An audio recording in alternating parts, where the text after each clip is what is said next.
రాజకీయాలు రాష్ట్ర ప్రయోజనాలను డామినేట్ చేసినప్పుడు ఖచ్చితంగా ప్రజలు నష్టపోతారు.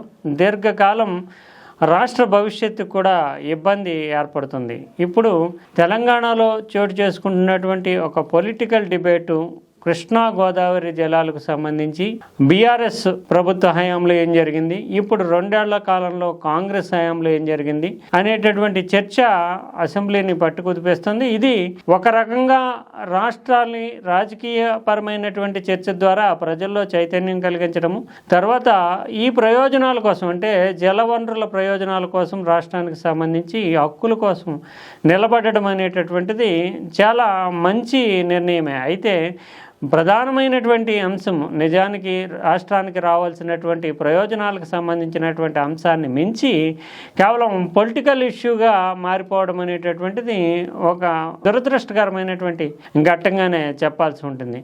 ఇదే అంశంలో చూస్తే కనుక తమిళనాడు రాష్ట్రంలో ఉండేటటువంటి రాజకీయాలు ఎంత తీవ్రంగా ఉంటాయి, ఒకళ్ళకి రాజకీయ పక్షాల మధ్య ఉండేటటువంటి శత్రుత్వం ఎటువంటిది అనేది మనకు తెలుసు. అలాగే బలమైనటువంటి పోలరైజేషన్ ఉండేటటువంటి కర్ణాటకలో కూడా అక్కడ రాజకీయాలు ఎంత హాట్గా ఉంటాయనేది మనకు తెలుసు. కానీ రాష్ట్ర ప్రయోజనాలకు సంబంధించినటువంటి ఇష్యూ వచ్చినప్పుడు కానీ, ఆ రాష్ట్రాల్లో కల్చర్ కానీ సెంటిమెంట్కి సంబంధించినటువంటి ఇష్యూ వచ్చినప్పుడు కానీ అన్ని రాజకీయ పార్టీలు ఒకే తాటిపైకి వస్తూ అవసరమైతే సుప్రీంకోర్టుతోటైనా న్యాయస్థానంలో పోరాటం చేస్తాయి, కేంద్రంతో అయినా పోరాటం చేస్తాయి, తమకు ప్రత్యర్థిగా ఉన్నటువంటి రాష్ట్రంతో కూడా పోరాటం చేస్తాయి. అంతవరకు పరస్పరం కలహించుకుంటూ శత్రువులుగా వ్యవహరించినటువంటి రాజకీయ పార్టీలు కూడా రాష్ట్ర ప్రయోజనాల విషయం వచ్చేటప్పటికి ఏకతాటిపైకి రావడం అనేది మనకి తమిళనాడులోని కర్ణాటకలోని కనిపిస్తుంది. కానీ ఇప్పుడు తెలంగాణ అంటే కొత్తగా ఏర్పాటైనటువంటి రాష్ట్రంగానే మనం 10-11 సంవత్సరాలు 12 సంవత్సరాలు అయినప్పటికీ తెలంగాణ మిగిలినటువంటి రాష్ట్రాలతో పోల్చి చూస్తే ఇంకా బడ్డింగ్ దశలోనే ఉన్నటువంటి రాష్ట్రంగా తెలంగాణ తమ హక్కులకు సంబంధించి ఉమ్మడి ఆంధ్రప్రదేశ్ అనేటటువంటిది 1953 ఆ ప్రాంతం 56 ప్రాంతాల్లో ఏర్పాటు కావడంతో అప్పటికి రాష్ట్రాల మధ్య ఎంతగా జల వివాదాలు లేవు. నిజానికి ఉమ్మడి ఆంధ్రప్రదేశ్ మిగతా రాష్ట్రాలతో పోలిస్తే జలవనరుల విషయంలో ఎక్కువ ప్రయోజనాలు పొందింది. ఎందుకంటే దిగువ ప్రవాహ ప్రాంతంలో ఉండడము, ఇవన్నీ కృష్ణా గోదావరి జలాలు ప్రాణప్రదంగా చెప్పాల్సి ఉంటుంది. ఇక్కడ ఈ రోజున తెలంగాణ కానీ ఆంధ్రప్రదేశ్ కానీ వ్యవసాయ ఉత్పత్తులకు సంబంధించి ప్రత్యేకించి వరి ఇటువంటి వాటి విషయంలో అగ్రస్థానంలో దేశంలోనే ఉన్నాయంటే దానికి ప్రధానమైనటువంటి కారణం కృష్ణా గోదావరి జలాలే. అటువంటి కృష్ణా గోదావరి జలాలకు సంబంధించి రాష్ట్ర విభజన తర్వాత సమన్యాయం సమానమైనటువంటి హక్కులకి సంబంధించినటువంటి ఇష్యూ ఒక పొలిటికల్ టర్న్ తీసుకోవడం అనేది కూడా సర్వసాధారణంగా సహజమైనటువంటి విషయమే.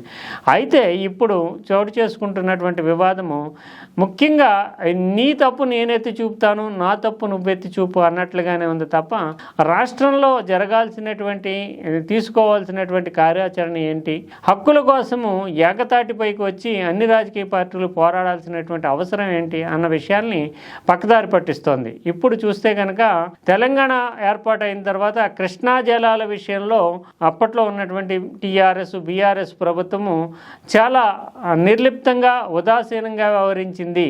అందువల్ల కృష్ణా జలాల వాటా హక్కుల విషయంలో నష్టపోయాము అనేది ఒక పొలిటికల్ అంశంగా మారుస్తూ అసెంబ్లీలో చర్చించడం ద్వారా కేసీఆర్ని బీఆర్ఎస్ని ఇరుకున పెట్టాలనేటటువంటి లక్ష్యంతో కాంగ్రెస్ పార్టీ ప్రభుత్వము ఎజెండాను సిద్ధం చేసుకుంటూ దాని మీదే పెద్ద ఎత్తున ప్రచారం చేయడం ద్వారా కేసీఆర్ని పొలిటికల్గా కార్నర్ చేయడానికి పెద్ద ఎత్తున ప్రయత్నాలు చేస్తుంది.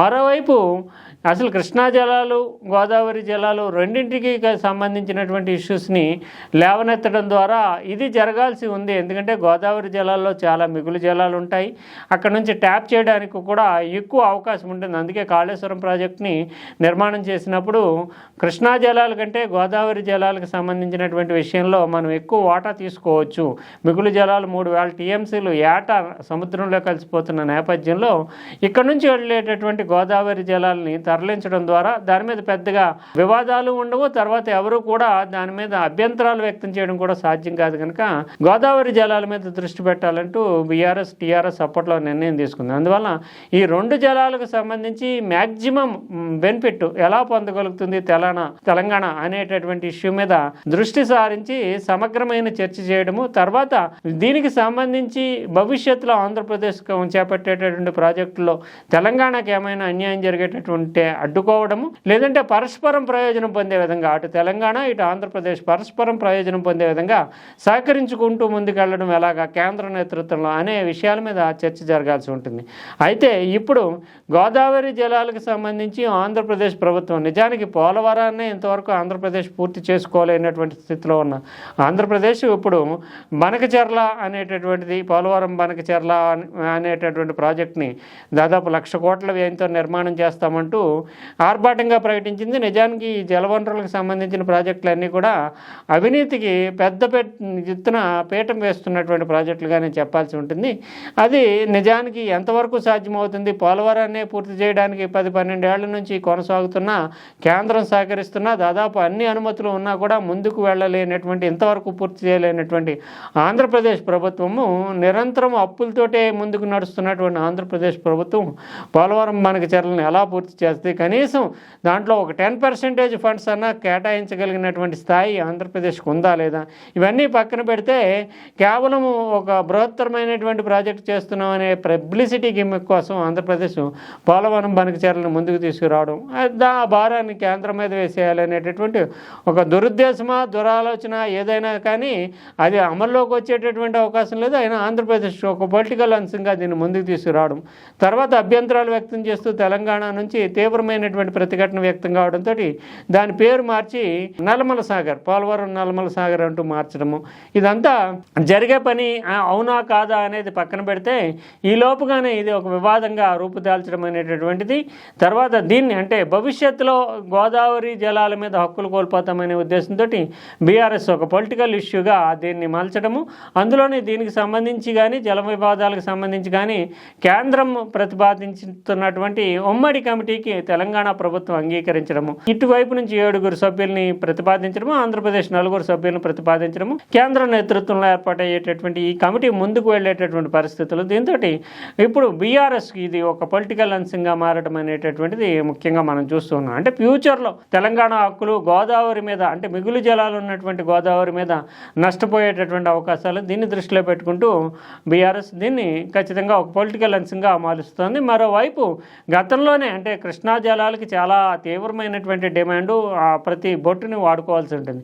గతంలోనే కృష్ణా జలాలకు సంబంధించి రాయలసీమ ఎత్తిపోతల పథకం కావచ్చు, పాలమూరు రంగారెడ్డి పథకం కావచ్చు, వీటి విషయంలో బీఆర్ఎస్ సకాలంలో స్పందించకపోవడం, ఉదారంగా ఆంధ్రప్రదేశ్తో ఒప్పందాలు కుదుర్చుకోవడం, ఈ నేపథ్యంలోనే కృష్ణా జలాల్లోనే హక్కులు కోల్పోయాము అంటూ అటు ఇప్పుడున్నటువంటి కాంగ్రెస్ ప్రభుత్వం ఒక ప్రధానమైనటువంటి ఇష్యూలు లేవనవుతుంది. ఇంతవరకు కృష్ణా జలాలకు సంబంధించే తెలంగాణ ఎక్కువగా వినియోగించుకుంటున్నటువంటి అవకాశం ఉంది. ఎందుకంటే మహబూబ్ నగర్ కావచ్చు, నల్గొండ కావచ్చు, ఇలా ఈ అనేక ప్రాంతాల్లో వెళుతున్నటువంటి కృష్ణా జలాలని పొలిటికల్ ఇష్యూగా మారిస్తే కనుక బీఆర్ఎస్ని ఇరుకుని పెట్టొచ్చు అనే ఉద్దేశంతో ఇప్పుడు ఇది ప్రధాన ఎజెండాలకు తీసుకొస్తూ గడిచిన 10 ఏళ్ల కాలంలోనే అంటే బీఆర్ఎస్ హయాంలో ఏం జరిగింది కృష్ణా జలాల మీద అనేది ఒక పొలిటికల్ ఇష్యూగా కాంగ్రెస్ ప్రభుత్వం చర్చకి రెడీ అవుతూ చర్చనిస్తున్నటువంటి వాతావరణం. ఇంకోవైపు ఫ్యూచర్లో నష్టపోనున్నటువంటి గోదావరి జలాల విషయంలో రేవంత్ రెడ్డి చాలా ఉదారంగా వ్యవహరించడం ద్వారా, అందులోని ప్రత్యేకించి చంద్రబాబు నాయుడుతో ఉండే సాన్నిధ్యం ద్వారా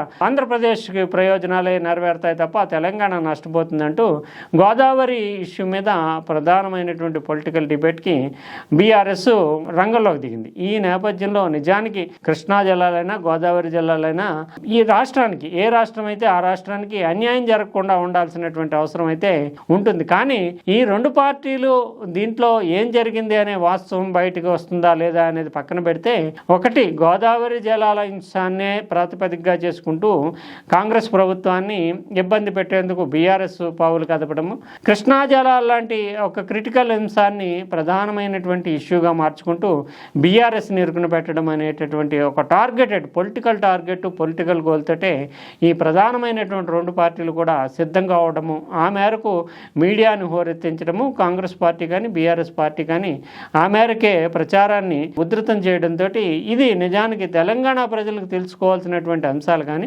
టెక్నికల్గా ఏం జరిగింది అనే అంశాలు కానీ అవేమీ ముందుకు రాకుండా రాజకీయ విమర్శలు ప్రధానాస్త్రాలుగా మారుతున్నటువంటి పరిస్థితి కనిపిస్తుంది. ఇది ఈ రకంగా కొనసాగడం అనేటటువంటిది పొరుగునున్నటువంటి తమిళనాడు, ఆంధ్రప్రదేశ్ కావచ్చు, లేదంటే కర్ణాటక, తమిళనాడు కావచ్చు, ఇలాంటి రాష్ట్రాల్లో అంటే ముఖ్యంగా తమిళనాడు, కర్ణాటకలో ఉండేటటువంటి జల వివాదాల విషయంలో వాళ్ళు ఎంత పటిష్టంగా పకడ్బందీగా ఏకతాటిపైన ఉంటారనేది ఒక ఉదాహరణగా రోల్ మోడల్గా తీసుకోవాల్సినటువంటి అవసరం అయితే తెలంగాణకు ఉంది. ఇది మాత్రం ఇప్పట్లో ఈ ఆచరణ అంటే సానుకూలమైనటువంటి ఈ సూచన నెరవేరేటటువంటి అవకాశాలు అయితే కనిపించట్లేదు. ఖచ్చితంగా ప్రజలైతే మాత్రం ఏం జరుగుతుంది అనేది ఖచ్చితంగామైనటువంటి సాక్ష్యాధారాలతో తెలుసుకోవాల్సినటువంటి ఆవశ్యకత అయితే ఎంతైనా ఉందనే మనం చెప్పాలి.